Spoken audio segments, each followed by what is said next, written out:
Good evening, everyone. Such a delight to be able to host this event on a very special and important topic. And for me personally, talking about technology is one thing, but experiencing it is always where the thrill of it lies. And those of you who haven't already, I would request you to experience some of the VR experiences that we have curated in the room next door.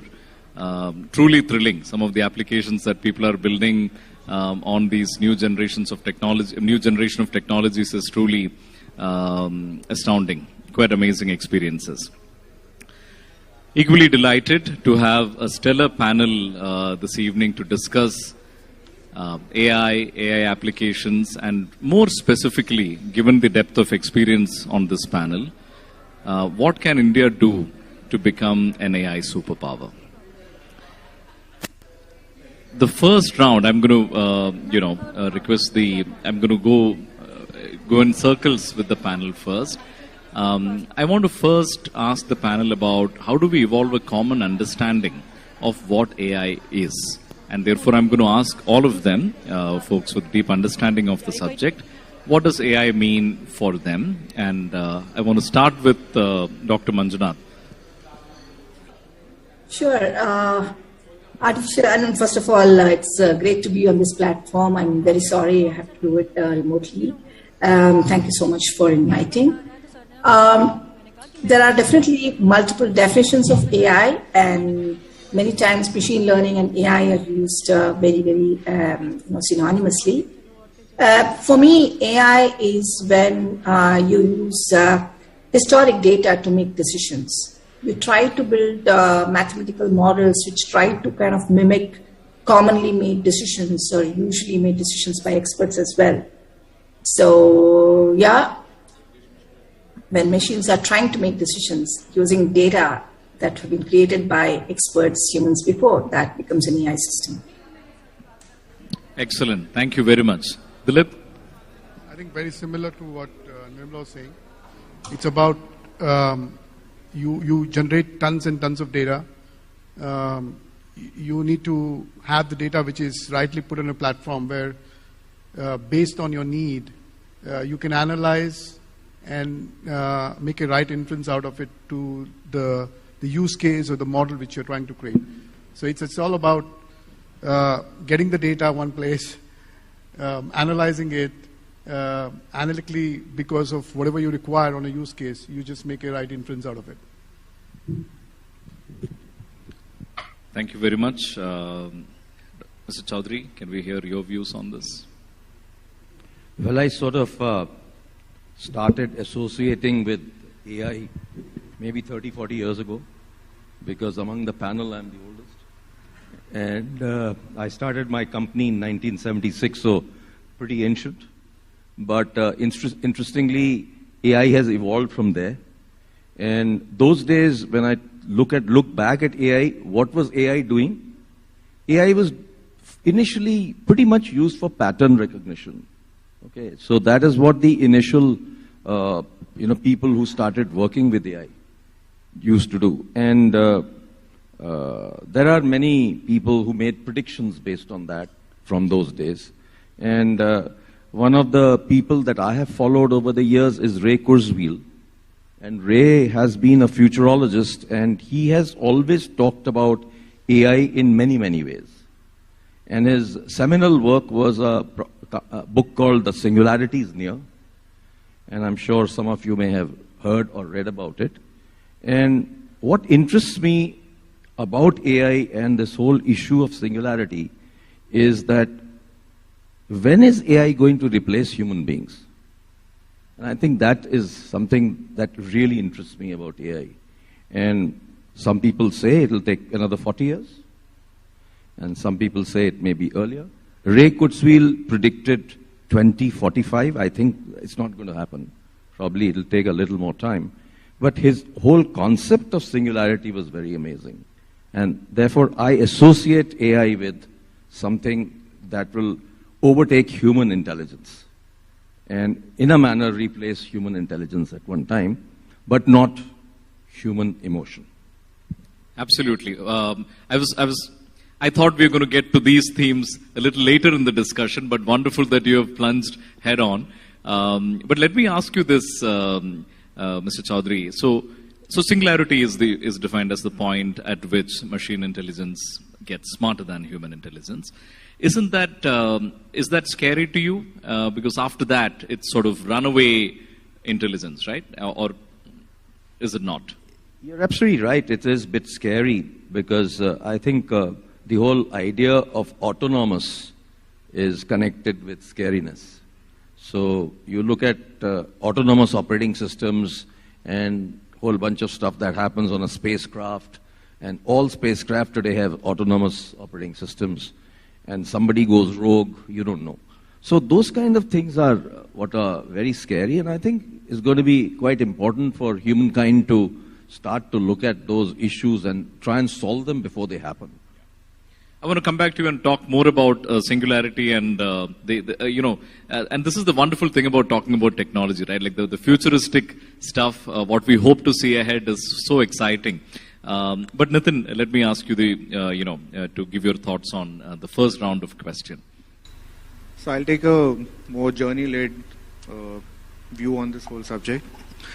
I think AI is progressively moving from being an assistive technology, where it is helping us with some actions, some decisions. It's currently in the domain of decision science, broadly. There are obviously applications where AI is already augmenting our capabilities, but I think that's the next logical stage. And the last phase is the autonomous, where you leave it alone and let it take its own decisions and let it evolve. Yes, there are applications of autonomous also, whether it's a spacecraft or a autopilot in an aircraft, or if nothing else, the autonomous vehicles. But I think for most common people, we are still in the phase where AI is being used as an assistive technology, where it is helping us in completing some tasks. And progressively, we will move towards augmenting and then towards autonomous. And to me, I think it seems that we should not rush that. We should let it evolve. We should move progressively, just so that we are also prepared in all manners to handle the outcomes and the not so good implications also that may come out of a technology like that. Yeah. No, wonderful to get a round of perspective on what the panelists feel. AI means for them. I think helps in evolving a more common and widely accepted understanding of it. Now I want to talk about, I suppose, what is a little bit more real and more clearly understandable, which is applications of AI. Then I want to talk about what such applications could be helpful in a large country like India. What kind of large socioeconomic problems could it solve beyond applications that are relevant to, say, folks at the top of the pyramid. So in this round, I want to ask our panelists about what are the AI applications that they've been impressed by, inspired by, or they have felt that, man, this really could be something, especially in the Indian context. Dr. Manjunath, can we start with you? Sure. I think one which has helped me as a user, I guess, is the Olas and the Ubers of the world, especially to go maze through the traffic and ensuring which is the shortest path, because you have the data, but like from top, like you're trying to see how the traffic is. I think that's something that's live and already happening, and which is, I think, saved many people's time and energy in reality, right? So that's one thing that's really made it happen, I feel. But as many people know, in the last at least a decade or so, I've been spending time on using AI for healthcare, which I feel is a huge opportunity or an application domain where AI can make a huge impact, particularly for countries like India, where I believe, just like we talk about digital divide, there is a healthcare divide between the urban ecosystem and the rural ecosystem in terms of healthcare infrastructure, the kind of expertise that's available, kind of economic sort of paying capability, and so on and so forth. So here I strongly believe that AI can be a boon to both the urban and the rural ecosystem, and kind of bridge the gap, be the gap, bridging the gap. So for example, in the urban ecosystem, we have expert doctors who are flocked with, patients. I just I'm not there in Delhi because I'm in Mumbai. I spent like half of the day at Tata Memorial Hospital, seeing so many cancer patients for one doctor, right? They're sitting all over. And this is how it is happening. There is a few number of experts who are flocked with patients coming from all over the country. And of course, we know how the rural healthcare ecosystem is. And COVID was an example, especially the second wave was an example of how we figured out, the gaps essentially. And we also saw so many people waiting for a ICU bed or even oxygen concentrator and so on and so forth. So with AI being a helping tool to a doctor in the urban ecosystem, I think it can save a lot of time of the expert doctor by doing two things. One is mundane analysis can be offloaded to this assistant, and only short important time can be just devoted from the doctor to make the final decisions. So that sort of it saves a lot of time and improves productivity and gives them some real time to spend with family and have coffee. Like I've seen the doctors be really stressed out. On the rural side, definitely we can't get all the hospitals to the rural areas. So there, the AI tool can really help and become and make these health workers slightly more smarter, right? It's almost like AI robots, but the health worker mediated instruments can actually pick up people who need to be brought to the hospital for further treatment. It's almost like treatment at the right time, right? Particularly triaging systems for different healthcare or diseases, essentially. Trying to figure out the red, yellow, green, as we try to do for breast cancer, Niramai, we see that this is really possible. A fully automated system mediated with trained health workers to pick people who need to be brought to the hospital. You can't bring thousands of people to the hospital for doing, say, cancer screening, but you can pick those 70, 75, 80 people to the hospital and then give them the early intervention that can save lives, improve the economy because treatment costs reduce with early detection, and of course the life becomes much more normal if actually treated much earlier. So I think this healthcare, robots and AI-based systems, I think is definitely a place where I would bet all my money and time on. Thanks a lot. Very interestingly put. Dilip, favorite AI applications? I think. Before going, I think, I come from I've always built products, and I always take this example because I think, and when we used to build this product, right, earlier we used to be very happy when you release a product itself to the customers. And then over a period of time you realize that this is not what customer wants. You just ship the product, but their requirements are completely different. So you start evolving then from product, and rather than telling, okay, we'll sell you solutions. Then you start bundling a couple of things together and you start delivering solutions. And now what is happening is you're moving more and more towards not building product or building solutions. Rather you look at the end user or the consumer, what do you want? And start delivering more an outcome-based thing that he requires. So you start to see more and more people asking for an outcome-based stuff. And the reason why this is happening is it's related to AI. Why? Because you see that the technology allows you, with the deep penetrations and the chips and all those things becoming cheaper and all those things, that people would like that value to be instant, the value to be which is individualistic to me. So what I mean by that is, I think when you talk about AI, in a sense, large things, it will have an impact on each and every details of what you do. Now the question is, what do you like? What do you don't like? I am a movie buff, example. So I like going to movies. Now the question is, when I go to a movie, do I pay upfront $500,000? then go to a movie, and then I say, okay, I don't like the movie, and come out of it. Or the other choice is, I don't pay money, I go inside, I look at the movie, and I pay for how many happiness moments which came in the 3 months, and based on this I pay. Now, I just give you an example of instant value, instant benefit. It's all possible because you have this data available, you can influence out of it and get things out of it. So what I mean to tell is, I think it will influence everything on all angles. And now to go for, I just give you an example in the movie world, but if you really look into, let's say, in agriculture side, very, very simple. There are tractors on the field. And there are tons and tons of farmers and who are doing farming and all those things. The best example would be if the farming and the farmers would know when it will break. It's predictive. So it will come to know before in next 2 days it will break.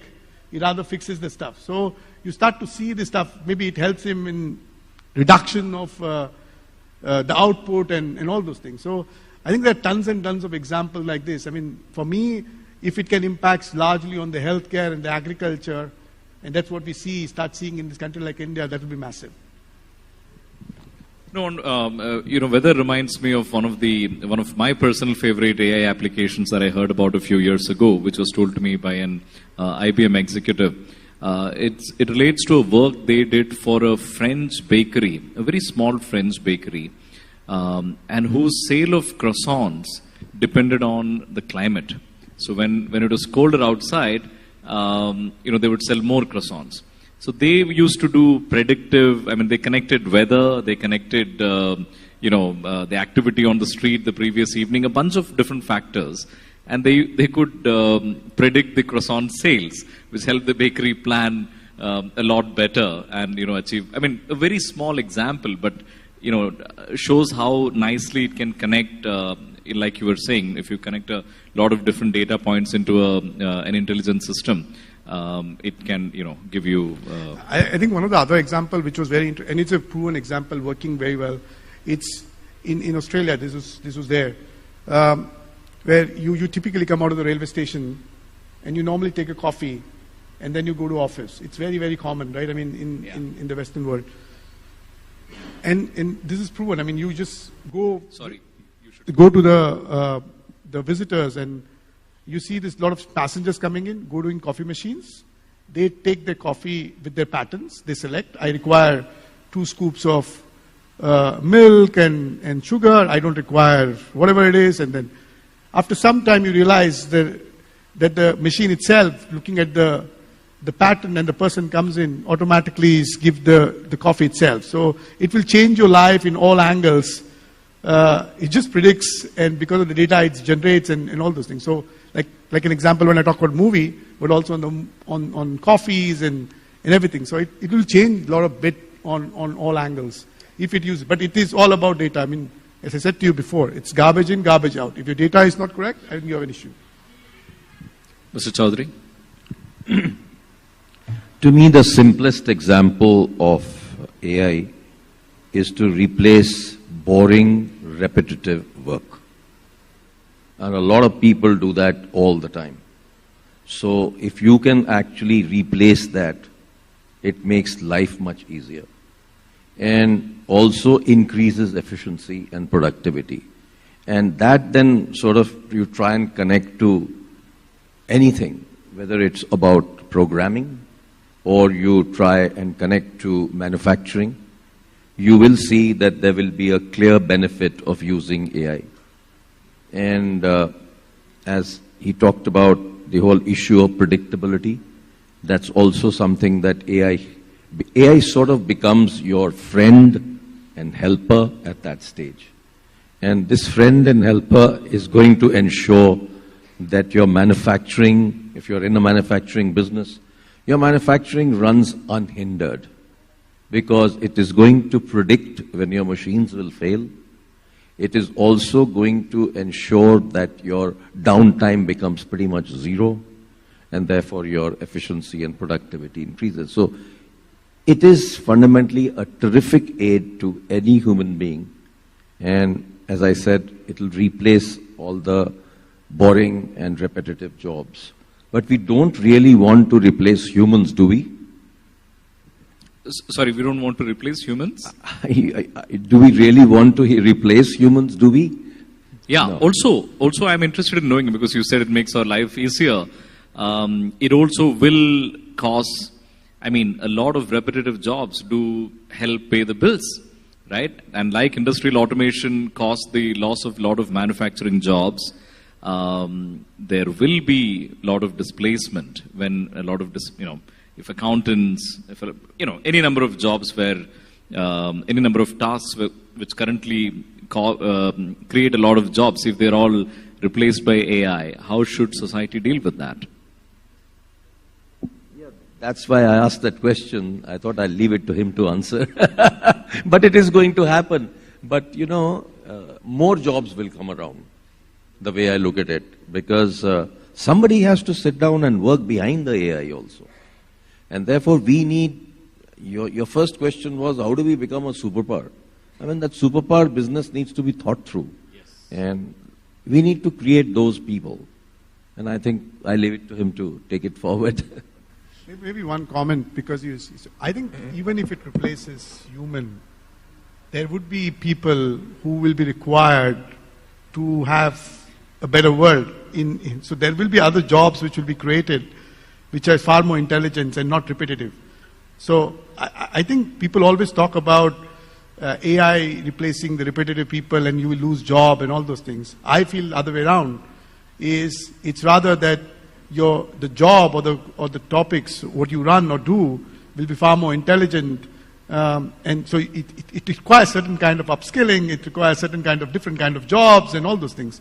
But I don't think it's just that it will take humans a little bit more forward, upskilling rather than repetitive, and you will do rather more creative, more intelligent work, and that requires upskilling and all those things. And that's where the bigger challenge comes in with regards to how in this country are you able to skill your people in a better way, have tons and tons of data scientists, have tons and tons of people who are going through the PhD programs and all those things. I think all those things, but I don't doubt that people will lose job and all those things. I rather feel it is for the betterment and you further go up the value chain. I unfortunately don't share that rosier view. I should just say that, look, the point is that it is true that over a period of time, technological advancements moves humanity forward. But it's also true that that time period for an individual, someone is out of a job for 10 years, it's cold comfort to tell them that, hum aage badh rahe hain, right? And we're seeing this in Western country after Western country, that a lot of folks who have lost out factory jobs to automation. That's what is causing a lot of political upheaval. So these things can also have, serious repercussions in society. But let's come to an AI application, perhaps in your world, Nitin. In financial inclusion, perhaps, have you seen interesting applications for AI? No, there are, and that's why I said in the beginning that AI shouldn't be seen totally in the context of being autonomous and replacing what is happening right now. It can happen over a period of time, but we will have enough and more time to prepare ourselves. But financial inclusion, for example, just reflects the fact that it should be an inclusive agenda. So with AI, if there is an inclusive agenda that we include as many people don't get left out, whether they participate as users or they participate as providers. But at the end of it, they should not have to be left out. And this is exactly an example of what we've been discussing, that people can get left out if there are no jobs for them. And in the last 5 years, every single AI conference that I've been to, this question has always been asked, that what will happen to jobs? And every time it's the same usual thing, that more jobs will get created. But I don't think it's as simple as that. But financial inclusion, a very simple application is that people who understand how to manage their finances versus people who don't understand their finances, that divide is narrowing now. So we can't claim anymore that people don't have bank accounts. So that is first level of inclusion. Whether people use those bank accounts, whether they're also insured, whether they also use other services, that is where the gap is. But the problem is not that it's an issue of access. The issue is of usage because they can't use them in the manner that they are designed. So the design may not be a problem, but the way they are accessed is a problem. So one of the easiest things that a lot of banks are trying to do now is that how do you create voice-enabled solutions for people who are not digitally literate. So they are numerically literate, so you can expect them to start using feature phones, but then you can't offer everything on feature phones. Like we are going to have a UPI solution on feature phones as well, right, sometime soon. But then what happens to some other things? So those kind of solutions are required for, which use AI on the edge. They don't need enterprise level AI. So people don't need to invest in, creating a huge AI stack in their data center. But simple device level AI, like the way we today use with Alexa or a car infotainment system, which is voice responsive or otherwise, those are good examples to, roll out, scale up, and make sure that people are able to use those basic services and they can get access to what normal people who have the digital literacy are also able to use. Because eventually there will be a digital divide. Today we may not see it, but there is most likely going to be a digital divide, and that divide is going to be largely based on the fact that some people will have access based on their digital literacy, and some people will not have access, even though they may have smartphones, but they will still not have access because they don't know how to use and what to do with them. So that is where some of these simple things like voice, speech to text, or being able to communicate with a device in the manner that you want, in the language that you want to communicate, those are easier, simple solutions which are available, and those are the ones which are getting experimented. Super. I'm now going to, I think a nice context has been set. I'm now going to break pattern and also jump straight into the question of can India become, what should India do to become an AI superpower? In our pre-session discussions, many of the panelists expressed a discomfort at the word superpower. So maybe we'll amend it a little bit and say, can India become a significant player or a major player in AI? And let me come to you, Mr. Chowdhry, first. What are the things India should do? Can we become a major power? And what are the opportunities? What are the potential pitfalls? I think the challenge that is there today in AI is exactly the challenge that we had in software 10, 15 years ago. And although even in software we're no longer able to control that challenge, but it's all about having the right quality of people and right number of people. And that is a huge shortage area today. And in every part of technology there's huge shortage, but in AI it's much more than that I see. And I think therefore what we need to do is to literally include AI into every curriculum that we can think of. Somewhere it will be about creating algorithms, and somewhere it will be about using it, but it needs to be brought in a very deep way. And I think we need to really start from school, and we need to go to all parts of our education system to adopt AI. Because I don't think that without AI, any business or any part of the world will survive. AI will be needed by everyone tomorrow. So we should have, for example, a lot of global schools in MBA have started AI AMBA programs together. Similarly, humanities are including AI. So it's pervasive all around. So I think we need to work very deeply on our education strategy to include AI everywhere. And I think if we can do that, then over a period of time, we will have reasonable amount of capability created.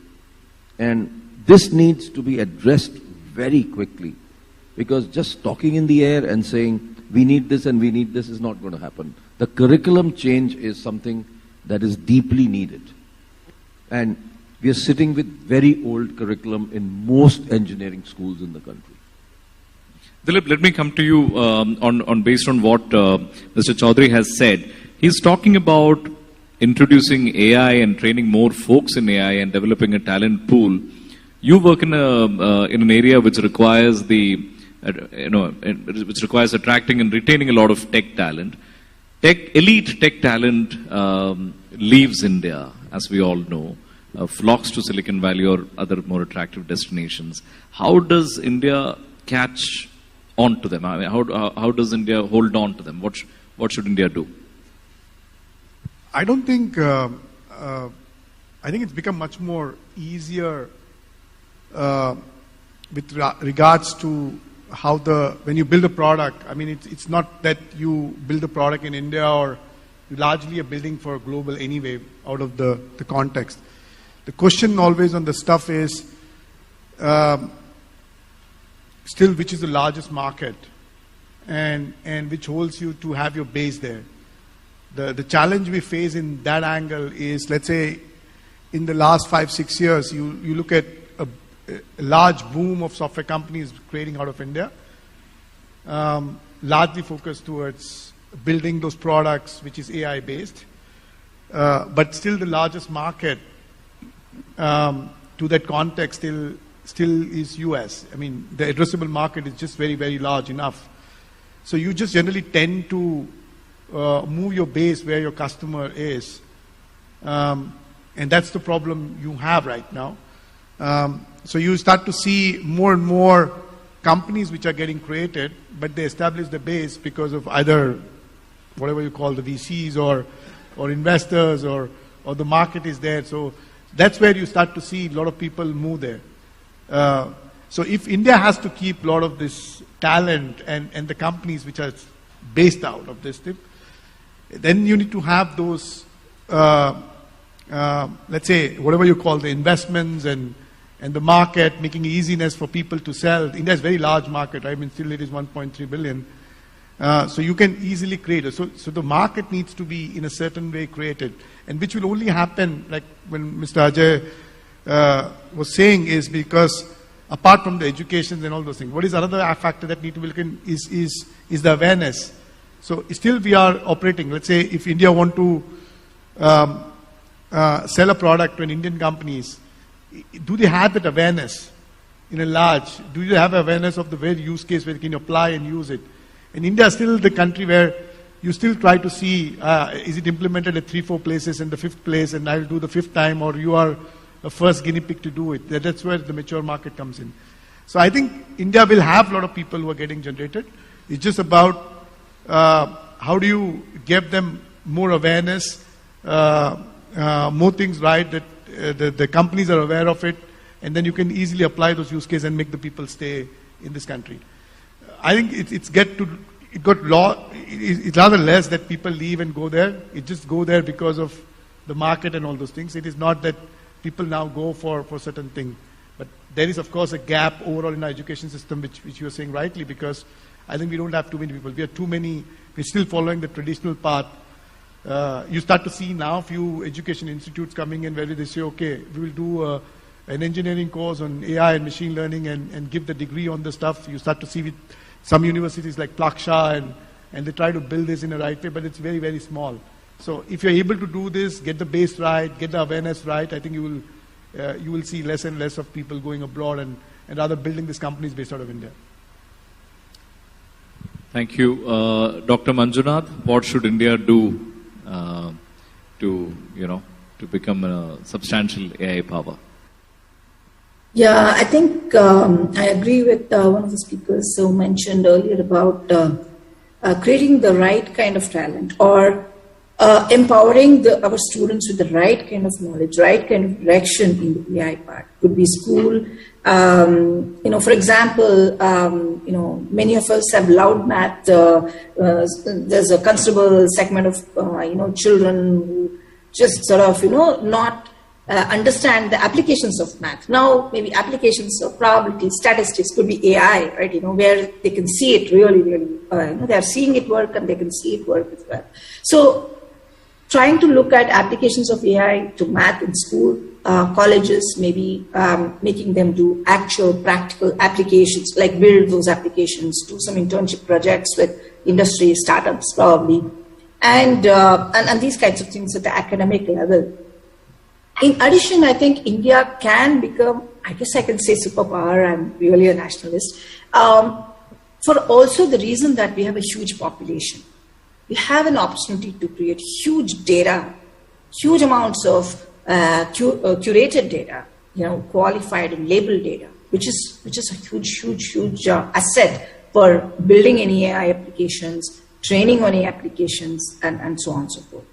So what is needed is to have some kind of a proper governance and regulatory framework around this whole thing, like, data collection mechanism, data privacy related issues, who can be issued, like who with whom you can share, and so on and so forth.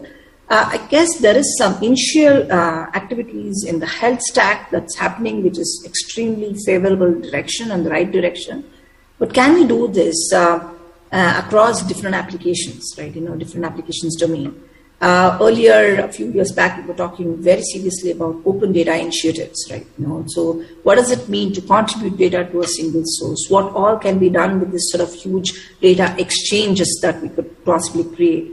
Can we have conferences across academia, industry, startup, government, and so on to figure out what these data platforms should be?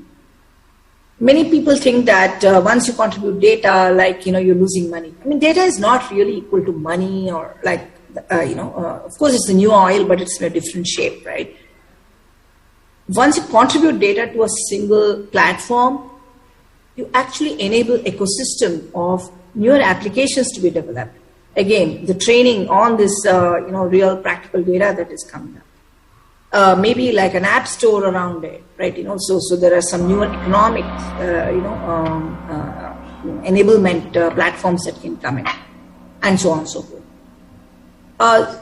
And another big gap that needs to be filled is also I mentioned about governance, but regulatory in terms of not just for data governance, also about which is a valid AI application, which is the right AI application that is that one can release to public for real use. For example, USFDA has a wonderful set of proposals still being discussed. A platform to discuss what is the right way of doing things, right way of testing an AI application. When can you say it is actually having whatever 90% accuracy or not? So having these kinds of strong regulatory framework, particularly for healthcare, but literally anything that is trying to replace some part of the human jobs, if we talked about it, I think that's important. So basically, education, data platforms, and strong regulatory, conformance-related, governance structure around it. Can definitely be superpower.